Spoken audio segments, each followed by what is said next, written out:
The crystal towers of Zephyr gleamed under the light of three purple suns as Kira Velanash walked through the Forbidden's archives deep beneath the city.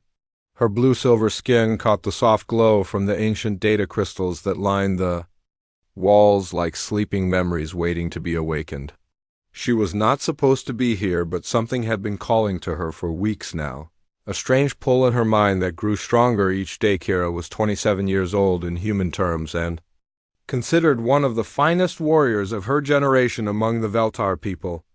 She could feel emotions from others like warm or cold waves washing over her mind, a gift that made her people superior to most other races in the galaxy. The Veltar had always known they were special, blessed with abilities that let them sense truth from lies and feel the very souls of those around them. The archive chamber stretched far into the darkness ahead of her. Dust particles danced in the crystal light as she moved deeper into the restricted section where only the High Council was allowed to go. Her heart beat faster with each step, but she could not turn back now.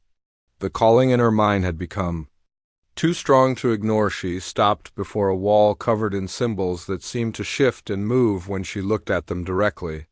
These were the oldest records of her people, written in the ancient script that few could read anymore. Kira had spent years studying the old language in secret, driven by a hunger to understand the true history of the Veltar. Her fingers traced the symbols as she read the faded text. Most of it spoke of wars fought long ago against mechanical beings, called harvesters, but one passage made her blood freeze. It told of a prophecy about a bond between souls that would cross the vastness of space itself to unite two very different kinds of life. The prophecy spoke of a Veltar warrior whose destiny would be tied to a being from a world called Earth. It said this bond would be forged not by choice but by the will of the universe itself, and that when the two souls finally met, both would feel a joy so pure it would shake the very foundations of reality. The text warned that this union would be tested by those who feared change, but if the bond survived, it would herald a new age for all living things. Kira read the passage 3 times to make sure she understood correctly. Earth was the homeworld of humans, a species the Veltar considered primitive and barely worth notice. Humans could not feel emotions from others, had no special mental abilities, and lived such short lives that they seemed like insects compared to the long-lived Veltar. The idea that one of her people could be bound to such a creature seemed impossible, yet as she read the ancient words, something deep inside her mind resonated with them like a struck bell. She felt a warmth spread through her chest and a strange certainty that these words were meant for her. The calling she had felt for weeks suddenly made perfect sense. She quickly copied the prophecy onto a small data crystal and hid it in her robes before making her way back through the archives. Her mind raced with questions and possibilities. If the prophecy was true, then somewhere among the stars was a human whose soul was connected to hers. The thought should have terrified her, but instead it filled her with an excitement she had never felt before when she emerged from the underground chambers. The city was beginning to wake up around her. Other Veltar moved gracefully through the crystal streets on their way to work or training. Some nodded to her in respect as she passed, recognizing her as one of the elite warriors who protected their world. Kira made her way to the quarters of Elder Thane, her old teacher and the only person she trusted with something this important. Thane had been her mentor since childhood, teaching her both combat skills and the ancient ways of their people. He was one of the few Veltar who still believed that the old prophecies held real meaning. She found him in his meditation garden, sitting quietly among the singing flowers that chimed softly in the morning breeze. His ancient face was peaceful, but his eyes opened immediately when he sensed her approach. Elder Thane was over 300 years old, and his empathic abilities were so strong he could feel thoughts from across the city. "You have been in the Forbidden's archives," he said without looking at her. It was not a question. Kira knelt beside him and pulled out the data crystal. "I found something that I think you should see." Thane took the crystal and held it up to catch the light. The symbols glowed softly as he read them, his expression growing more serious with each line. When he finished, he was quiet for a long time. "Do you believe it speaks of you?" he finally asked. "I feel it in my bones." Kira replied. For weeks something has been calling to me, pulling at my mind. When I read those words, everything became clear. Thane nodded slowly. I have felt the stirring in the cosmos as well. The old powers are awakening and change is coming whether we want it or not. But Kira, you must understand what this means. If you pursue this path, the High Council will brand you as a heretic. They will never accept that a human could be worthy of bonding with one of our kind. Then what should I do? Kira asked. Ignore what my soul is telling me. Pretend I never read the prophecy? That is not for me to decide, Thane said gently. Destiny is a strange thing. It opens doors, but we must choose whether to walk through them. I can only warn you that this path will not be easy. Kira stood and looked up at the three suns that bathed their world in purple light. Somewhere out there among the countless stars was the human the prophecy spoke of. She could feel him like a distant warmth in her mind, growing stronger each day. The thought of meeting him filled her with a joy so intense it almost brought tears to her eyes. I have to try, she said. Even if it means losing everything, Elder Thane smiled sadly. Then I will help you in whatever way I can. But be careful, young warrior. The path of destiny is often darker than we expect. Far across the galaxy on a small blue world called Earth, Captain Jake Morrison stood on the bridge of the starship Horizon's Edge and stared out at the endless black of space. He had been feeling restless for weeks, as if something important was waiting for him just beyond the next star. His crew thought it was just the isolation of deep space getting to him, but Jake knew it was something more. Something was calling to him from the darkness. And soon he would have to answer that call. Jake Morrison felt the familiar hum of the ship's engines beneath his feet as he studied the strange energy readings on his command screen. The Horizon's Edge had been following these mysterious signals for 3 weeks now, jumping from system to system like following breadcrumbs through the galaxy. His crew was getting nervous, but Jake couldn't shake the feeling that they were meant to find whatever was sending these signals. Captain, we're approaching the source, reported Lieutenant Ben Carter from the pilot station. Ben was young but steady, one of the best pilots in the Earth fleet. The energy signature is coming from the 4th planet in this system. Jake looked at the main viewer as a beautiful world came into view. It was unlike anything he had ever seen, with crystal formations that caught and reflected light in ways that made the entire planet shimmer like a jewel. 3 purple suns hung in the sky above it, casting everything in an otherworldly glow. My God, whispered Dr. Lisa Hayes from her science station. The planet appears to be almost entirely crystalline. I'm reading massive cities built into the crystal formations themselves. This is definitely not a natural world. Jake felt his heart start beating faster as he looked at the planet. The calling in his mind had grown so strong over the past few days that he could barely sleep. Now, looking at this strange crystal world, he felt like he had finally come home after a long journey. Captain, said Engineer Amy Rodriguez, her voice tight with worry, I'm picking up multiple ships moving toward us. Big ones. The main screen shifted to show a fleet of elegant vessels that looked like they had been grown rather than built. Their hulls had the same crystal appearance as the planet below, and they moved through space with a grace that human ships could never match. They're surrounding us, Ben reported. 12 ships in a perfect formation. These people definitely know how to handle visitors. Jake took a deep breath and straightened his uniform. Open a channel. Let's see if we can talk to them. The screen flickered and suddenly Jake was looking at the most beautiful being he had ever seen. She had blue-silver skin that seemed to glow with its own light and eyes that were deep purple like the suns behind her. Her features were elegant and alien, but somehow familiar, as if he had seen her face in dreams he couldn't quite remember. When their eyes met across the vast distance of space, Jake felt something explode in his chest. It was like lightning and warm sunshine and coming home all at the same time. His breath caught in his throat, and for a moment he forgot how to speak on her ship. Kira Velanash stared at the human captain on her communication screen and felt her entire world shift beneath her feet. The calling that had driven her to search the Forbidden's archives, that had haunted her dreams for weeks, suddenly made perfect sense. This was him, the human from the prophecy. Even across the cold vacuum of space she could feel his soul calling. To hers, her heart began racing so fast she thought it might burst from her chest. Joy flooded through her mind like warm light, so intense that her crew members stepped back in surprise as her empathic field filled the bridge with pure happiness.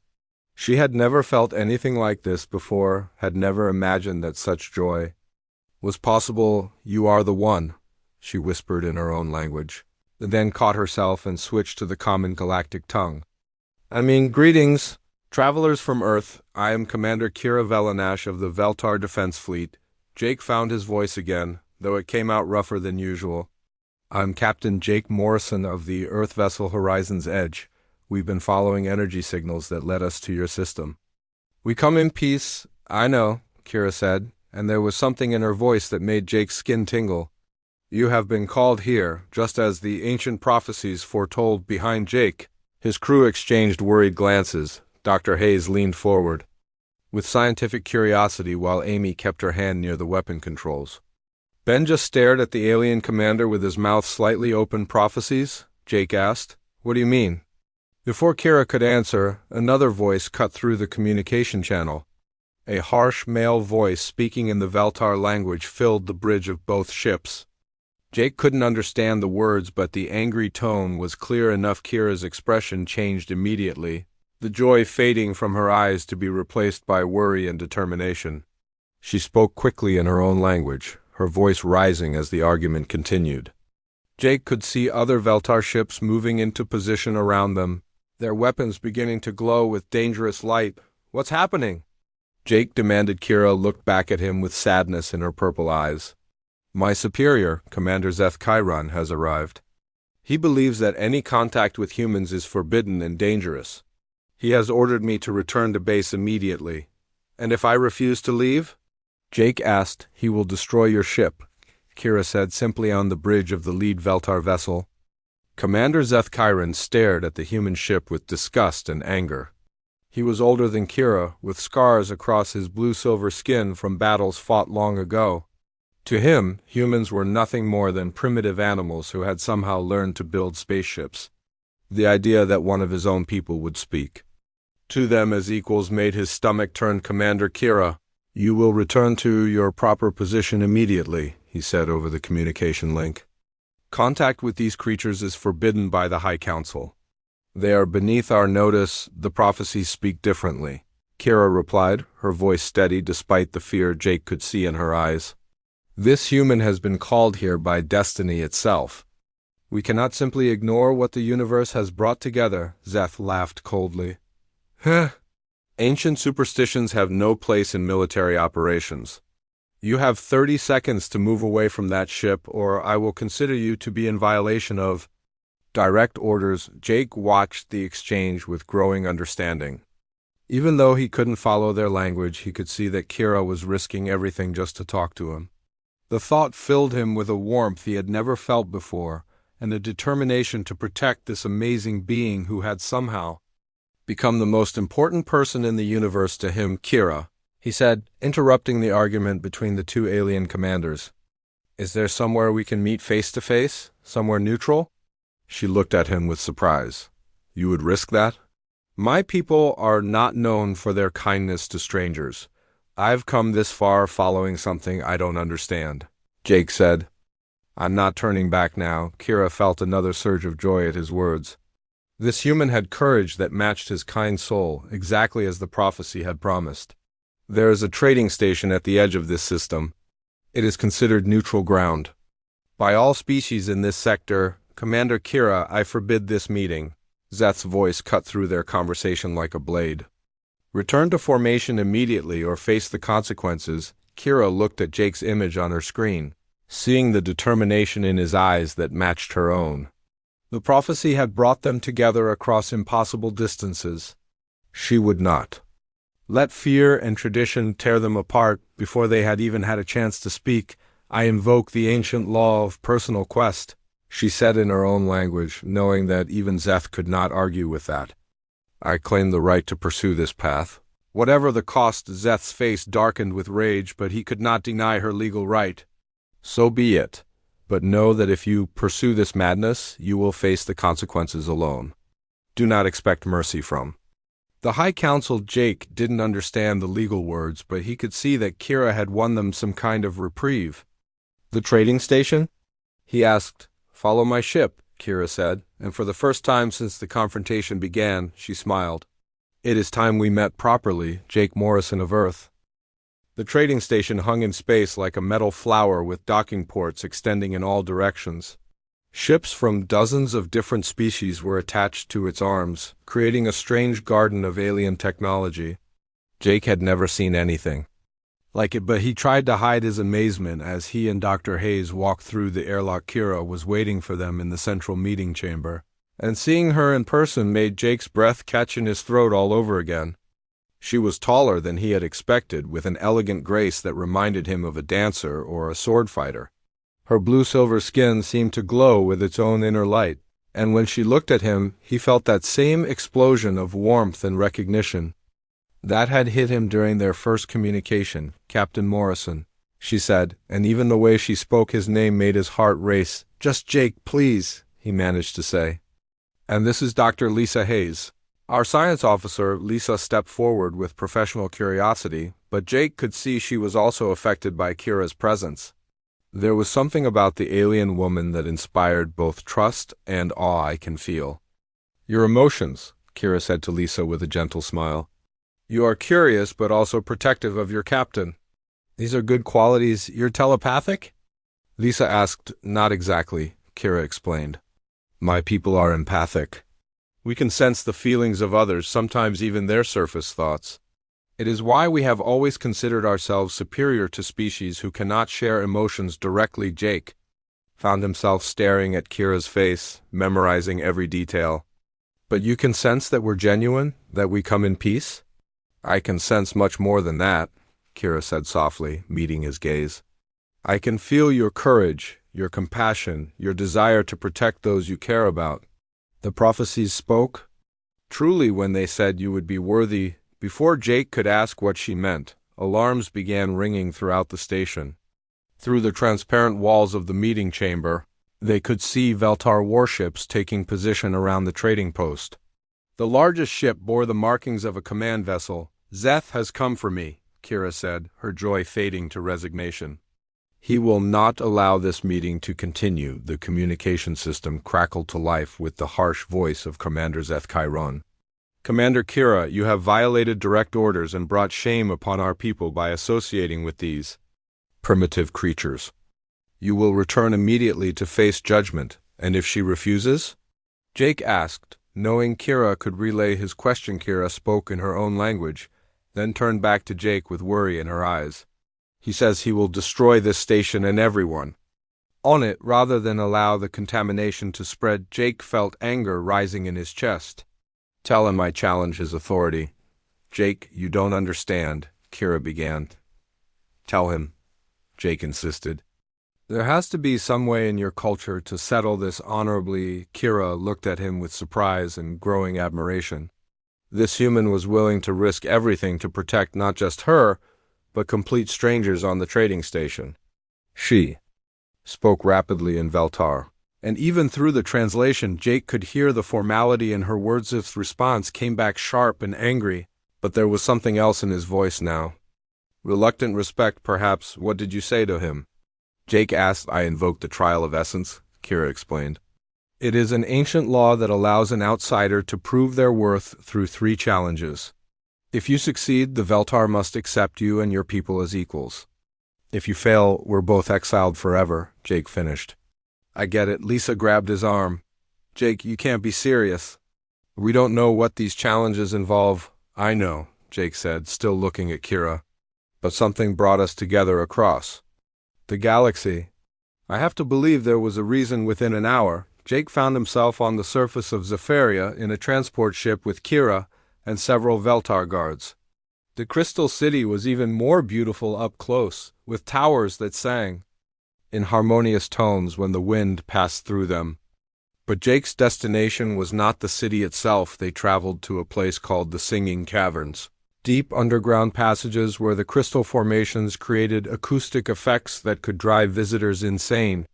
Kira explained that many Veltar warriors had attempted the challenge over the centuries, and less than half had emerged with their minds intact. The caverns contain psychic echoes of every warrior who has ever entered, she told him as they stood at the entrance. These echoes will try to overwhelm your mind with their memories and emotions. Most species cannot resist, but humans might be different? Jake asked. That is what we will discover, Kira said. She wanted to say more, to tell him how much his courage meant to her, but the watching guards made such words impossible. Jake entered the caverns alone, carrying only a small light and his own determination. Almost immediately, he began to hear voices whispering in languages he didn't recognize. The crystal walls around him seemed to pulse with their own heartbeat, and shadows moved at the edge of his vision. The deeper he went, the stronger the psychic pressure became. Jake began to see flashes of memories that were not his own, battles fought by Veltar warriors, victories and defeats, love and loss stretching back thousands of years. The weight of all that history pressed down on his mind like a physical force, but Jake had one advantage the Veltar had not expected. His human mind was naturally shielded from psychic intrusion, and his stubborn refusal to give up had been forged by years of dangerous space missions. When the ancient voices tried to convince him he was lost, he simply kept walking. When phantom enemies appeared to block his path, he walked right through them. Hours into the challenge, Jake heard something that made him stop. It was a small voice, younger than the others, crying for help. Following the sound, he found a side passage that led to a crystal chamber where a young Veltar child sat huddled in the corner. The boy had been lost in the caverns for what felt like years to him, though time moved strangely in this place. The psychic echoes had driven him into a catatonic state where he could not move or speak, only cry out in his mind for someone to save him. Jake knelt beside the child and spoke gently, using the few Veltar words Kira had taught him. Slowly, patiently, he convinced the boy that he was real and not another phantom. Then he carried the child out of the caverns, following the singing crystals back to the entrance. When Jake emerged carrying the lost boy, even Commander Zeth was struck silent. The child was Zeth's own nephew, who had disappeared during a training exercise 3 years ago. Everyone had assumed he was dead. How? Zeth demanded. How did you resist the voices that have driven our own people mad? I don't know, Jake said honestly. Maybe because I don't have your psychic abilities, the echoes couldn't get a grip on my mind. Or maybe I was just too stubborn to quit. Kira felt her heart soar with pride and joy. Not only had Jake passed the first challenge, he had done something no Veltar warrior had ever accomplished. He had rescued someone who was lost. The first trial is complete, Zeth announced formally. But 2 challenges remain. The second challenge took place in the Hall of Ancient Mysteries, where a riddle carved in crystal had puzzled Veltar scholars for over 1,000 years. The riddle spoke of finding unity in chaos, order in randomness, strength and weakness. Jake studied the ancient symbols with Kira translating for him. The Veltar had always approached the riddle through logic and systematic analysis, but Jake's human mind saw patterns they had missed. It's not about finding one answer, he said finally. It's about accepting that chaos and order, strength and weakness, they're all part of the same thing. The riddle isn't asking us to choose between them. It's asking us to embrace the contradiction. When Jake gave his answer, the crystal wall began to glow and shift, revealing hidden chambers that contained lost Veltar technology and philosophy. Texts. The scholars who witnessed it declared it impossible, but the evidence was right before their eyes for the third and final challenge, Zeth presented. Jake with a cruel choice. Jake's crew on the horizon's edge were being held as hostages, while an asteroid headed toward a Veltar colony world. Jake could save one or the other, but not both. Jake didn't hesitate. Save the colony, he told Zeth. My crew would want me to make that choice. Zeth stared at the human in amazement. To sacrifice one's own people for strangers went against everything he thought he knew about primitive species. But as he watched Jake's face, he saw no doubt, no regret, only the quiet certainty of someone who knew the difference between right and wrong. The asteroid was a simulation, Zeth said quietly. Your crew was never in real danger. But your choice was real, and it has been noted Jake felt his knees go weak with relief. But Kira was already beside him, her eyes shining with tears of joy. He had passed all 3 challenges, proving that humans possessed qualities the Veltar had never suspected. The trial of essence is complete, Zeth announced to the assembled crowd. This human has proven himself worthy of our respect. Jake sat in the crystal gardens of Zephyria with Kira beside him, watching the 3 purple suns set over the singing towers of the city. The past week had been a whirlwind of ceremonies and meetings as the Veltar High Council officially recognized him as the first human to pass the trial of essence. But now, in the quiet of evening, Kira had something important to tell him. "The prophecy speaks of more than just acceptance," she said, her voice soft but serious. "It tells of a bond between souls that would connect 2 beings across all space and time. Jake, it is not just metaphor. My people have the ability to form actual psychic links with others." Jake turned to look at her, seeing the worry in her beautiful purple eyes. "What kind of link? A soul bond?" Kira explained. "It would join our life forces together, allow us to share thoughts and emotions directly. We would become 2 parts of the same whole while still remaining ourselves. But Jake, this has never been attempted between different species. We don't know what would happen." Dr. Hayes had been studying Veltar biology since their arrival, working with the alien scientists to understand their unique psychic abilities. She approached them now with a datapad in her hands in concern. Written across her face, "I've been running simulations," Lisa said without preamble. "The Veltar bonding process involves a complete neural interface between 2 minds. Jake, your human brain isn't designed to handle that kind of psychic connection. The neural overload could kill you." Kira felt her heart sink at the words. She had known there would be risks, but hearing them spoken aloud made them feel suddenly real and terrifying. "What are the chances?" Jake asked calmly. Lisa hesitated. "Based on the data we have, maybe 50% survival. But even if you live through the initial bonding, we don't know what the long-term effects would be. You could lose your individual identity, or your brain could simply burn out from the psychic strain.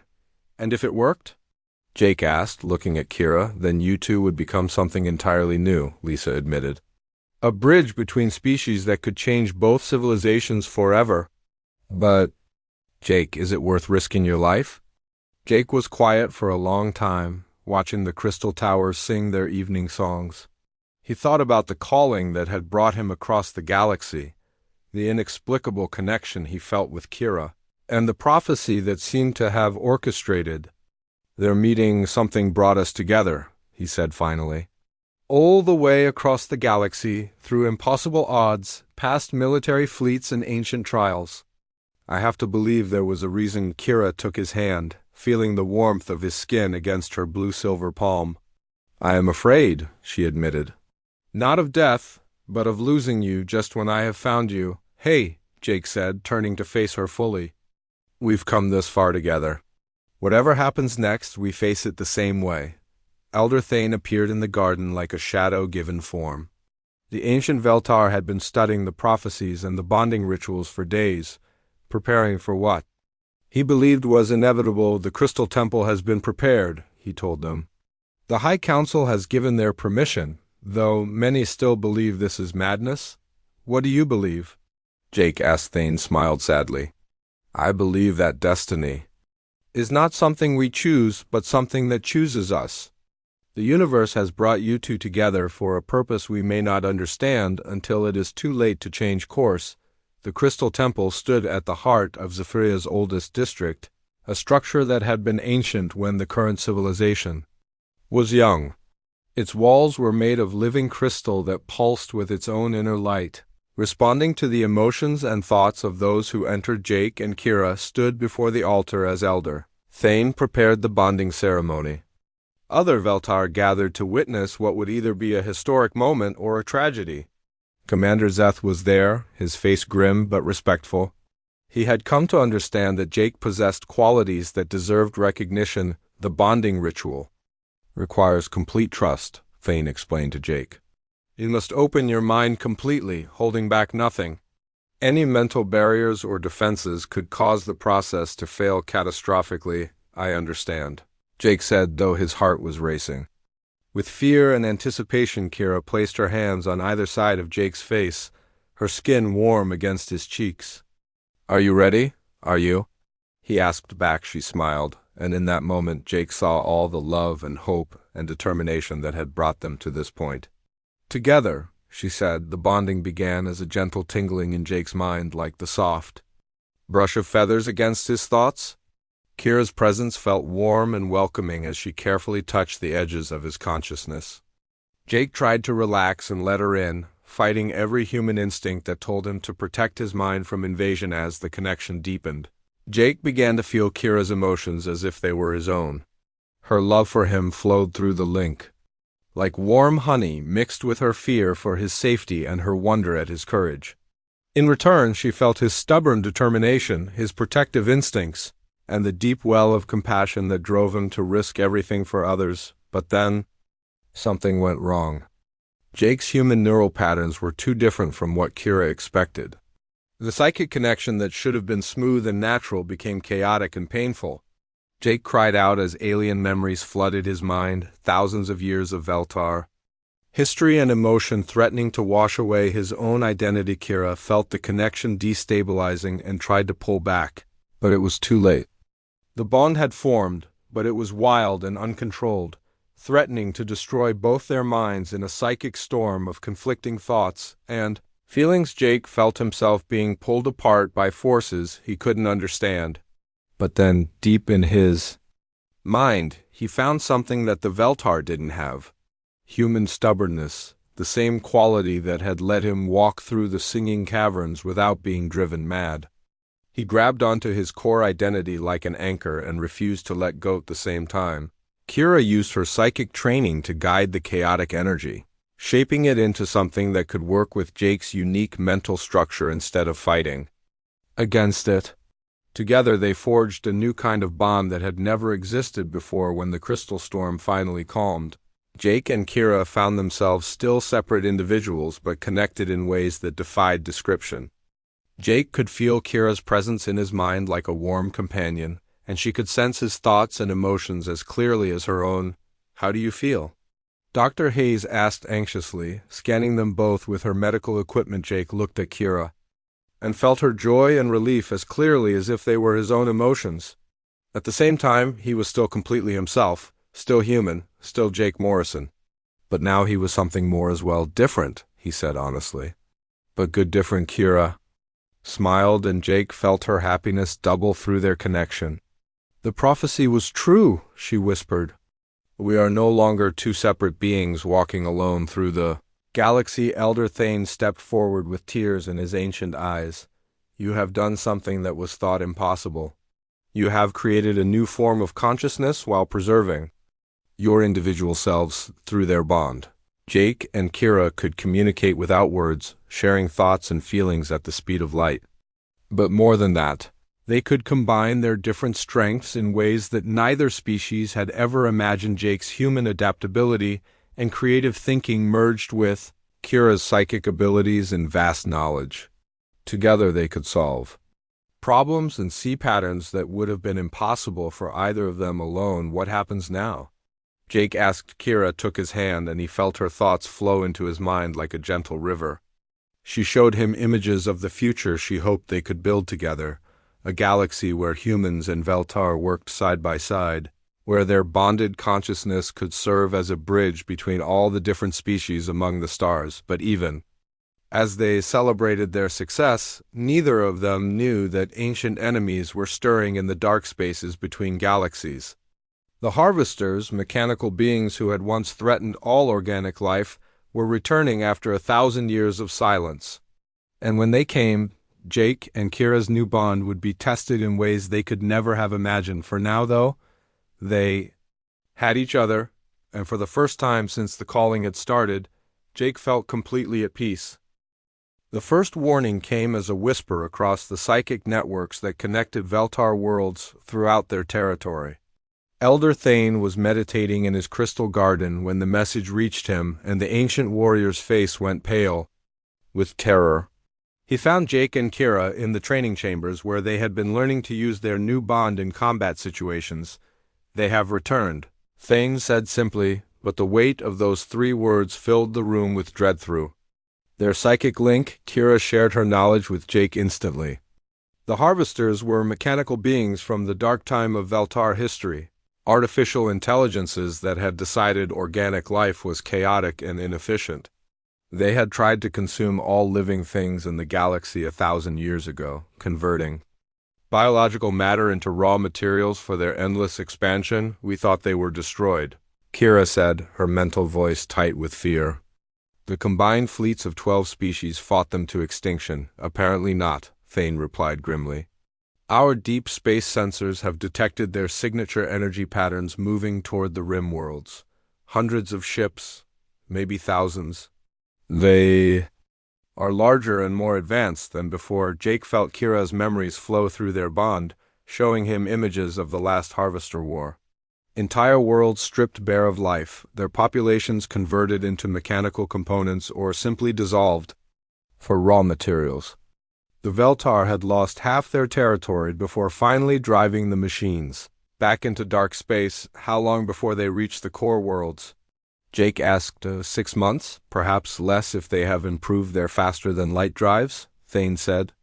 "The High Council is already preparing our defenses, but the truth is we barely survived them the first time. Now they return stronger while we have grown comfortable with peace." Jake thought about Earth, about his own people who had no idea this threat existed. Through the bond, he felt Kira's understanding and agreement before he even spoke the words. "I have to warn Earth," he said. "If these harvesters are as dangerous as you say, humanity needs to prepare for war. Your people are brave," Kira said, "but they have never faced anything like this. The harvesters adapt to every weapon, learn from every battle. Traditional tactics become useless against them. Then maybe it's time to try some non-traditional tactics." Jake replied, an idea beginning to form in his mind 3 days later.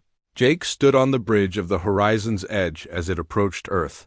His crew had been amazed by the changes in their captain since the bonding. Jake seemed more alert, more intuitive, able to anticipate problems before they happened. What they didn't know was that Kira's consciousness was riding alongside his own, her alien perspective helping him see patterns that pure human thinking would miss. Admiral Patricia Stone was a tough woman who had commanded Earth's defense forces for over 20 years. She listened to Jake's report with growing alarm, occasionally asking pointed questions that showed she understood the implications immediately. "So, these harvesters destroyed civilizations that were more advanced than us," she said when Jake finished. "And now they're coming back stronger than before. How exactly do you expect Earth's fleet to make a difference?" "Because we're different," Jake said simply. "The Veltar are logical, methodical, psychically linked. Every other species they've encountered thinks in predictable patterns, but humans—" Admiral Stone smiled grimly. "We're crazy enough to try anything." "Exactly. Our unpredictability is our strength. We don't follow the rules because half the time we don't know what the rules are." Within hours, Earth's military machine was mobilizing for war. Ships that had been scheduled for decommission were pulled back into service and upgraded with the best technology available. Jake worked with Dr. Hazen, Earth's top scientists, to adapt Veltar energy weapons and shielding for human vessels, but Jake knew that even Earth's entire fleet wouldn't be enough. The real key would be getting humans and Veltar to work together in ways that neither species had ever imagined. When the combined human and Veltar fleets met in space near the border worlds, the culture clash was immediate and intense. Human captains wanted to charge straight at the enemy, while Veltar commanders preferred careful planning and coordinated strikes. The two approaches seemed completely incompatible. That was when Jake and Kira's bond proved its true value. Standing on the bridge of the flagship, they served as living translators between the two species. Jake could feel the Veltar need for order and planning through Kira's mind, while she experienced human instinct and adaptability through him. "The harvesters are 3 days out," reported Commander Zeth, who had been given joint command of the Veltar forces. Our scouts estimate at least 500 vessels, each one the size of a small moon. Jake felt his stomach clench with fear, but through the bond he also felt Kira's steady determination. Together they were stronger than either could be alone. Then we give them something they've never seen before, Jake announced to the assembled captains.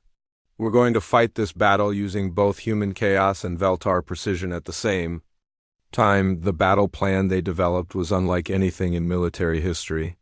Human ships would make seemingly random attacks to confuse and distract the harvesters, while Veltar vessels used their superior coordination to strike at critical targets. Jake and Kira would serve as the central link, their bonded consciousness, allowing them to coordinate tactics that neither species could manage independently. When the harvester fleet finally arrived, it was even more terrifying than the worst estimates. The mechanical ships were massive geometric shapes that seemed to absorb light itself, moving through space with the cold precision of a swarm of insects. At their head was a vessel so large it had its own gravity field. All ships, this is Captain Morrison, Jake announced over the fleet communication system. Remember, we're not trying to fight them the way they expect. We're going to be so unpredictable that their adaptive systems can't keep up. The first human ships to engage the harvesters did exactly what the machines expected, firing energy weapons and missiles in standard attack patterns. The harvesters adapted within minutes, their shields becoming immune to the attacks. But then the real battle began. Human captains started using tactics that made no logical sense, ramming damaged ships into harvester vessels, using mining charges instead of military weapons, even playing loud music over communication channels to confuse the mechanical minds that were trying to predict their next moves. At the same time, Veltar forces struck with surgical precision at targets the humans had identified through their chaotic probing attacks. Jake and Kira's bond allowed them to coordinate these seemingly contradictory approaches in real time through their shared consciousness. Jake could feel the patterns in harvester movements that Kira's psychic training helped her recognize, while Kira experienced the creative leaps of logic that let Jake see weaknesses no one else would notice there. Jake said, pointing at the massive command ship. That's not just their flagship, it's their central processing unit. All the other ships are taking orders from it, but it's protected by 100 smaller vessels, Kira replied through their mental link. No direct attack could get through. Who said anything about a direct attack?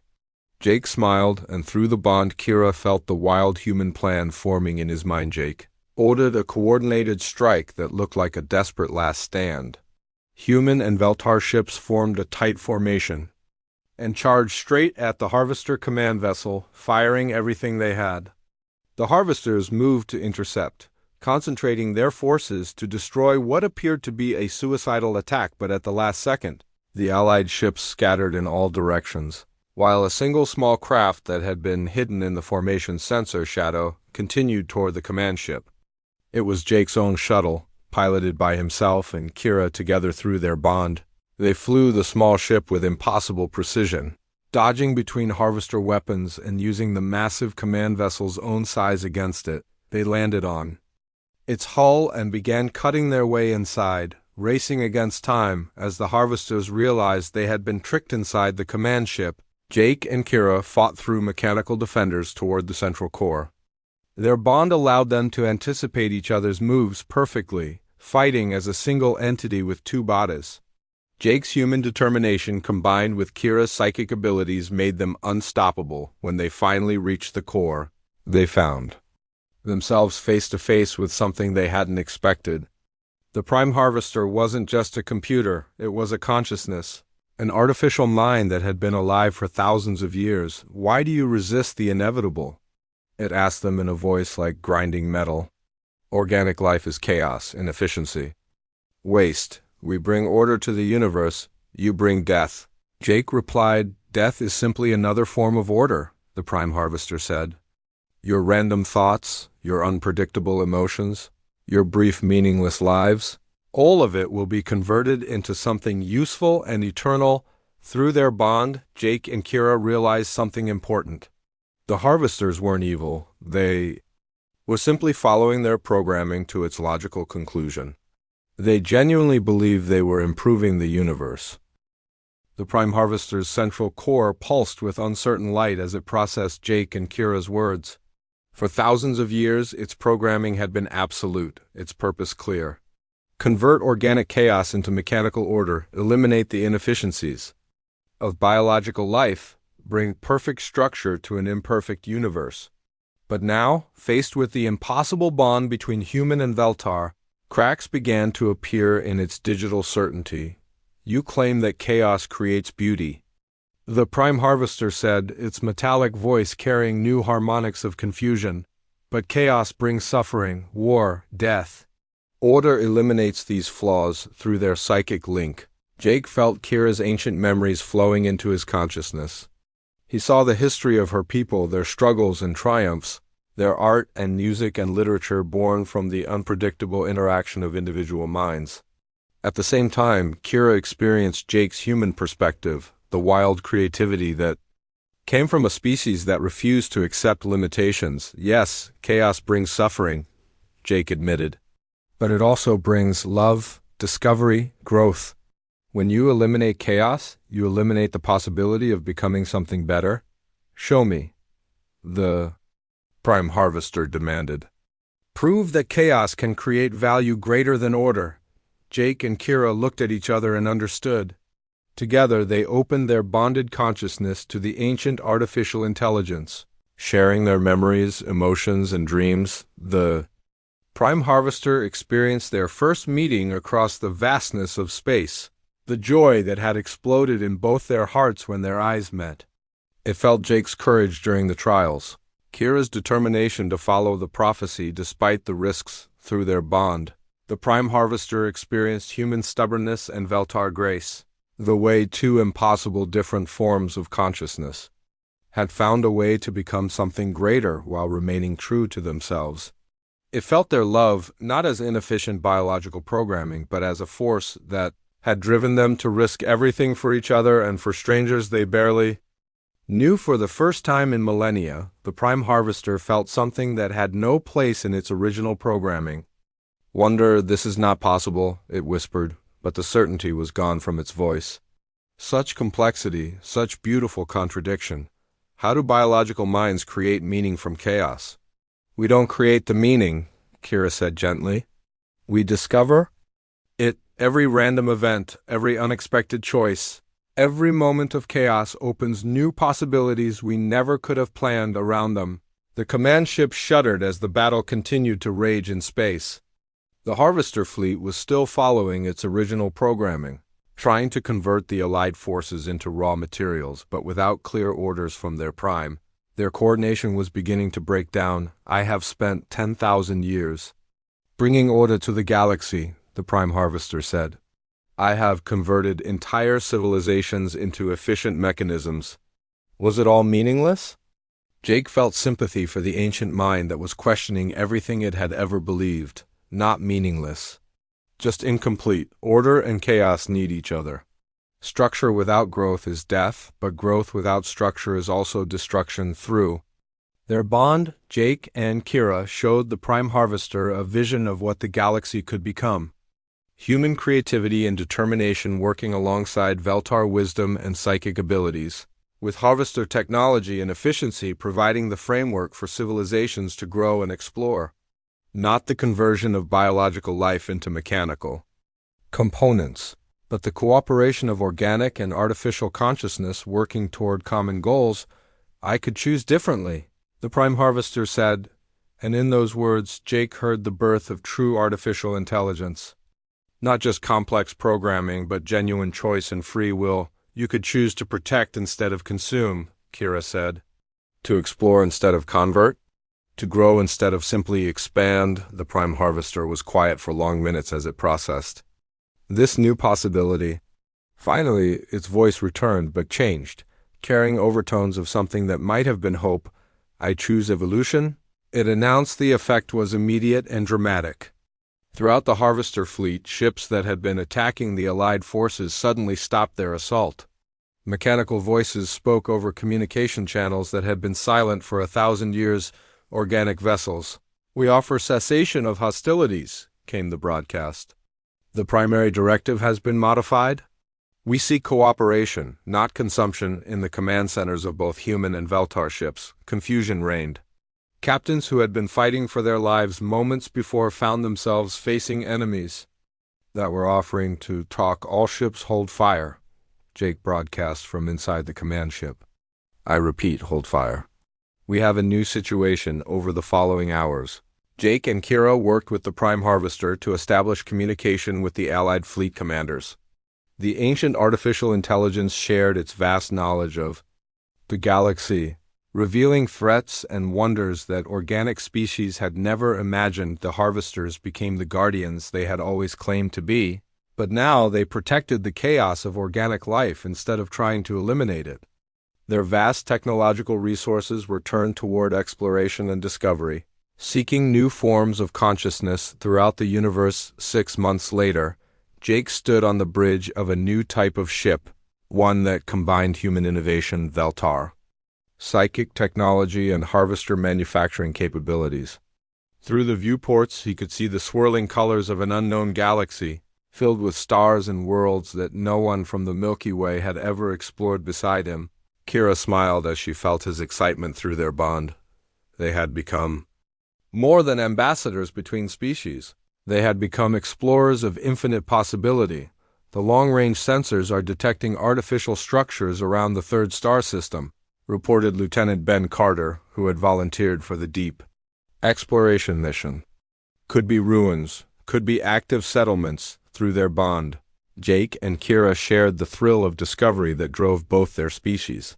Human curiosity merged with Veltar wonder, creating an eagerness to meet whatever new forms of life awaited them. Set course for the third system, Jake ordered. Let's see who our new neighbors are. In the months since the battle with the Harvesters, the galaxy had transformed in ways no one could have predicted.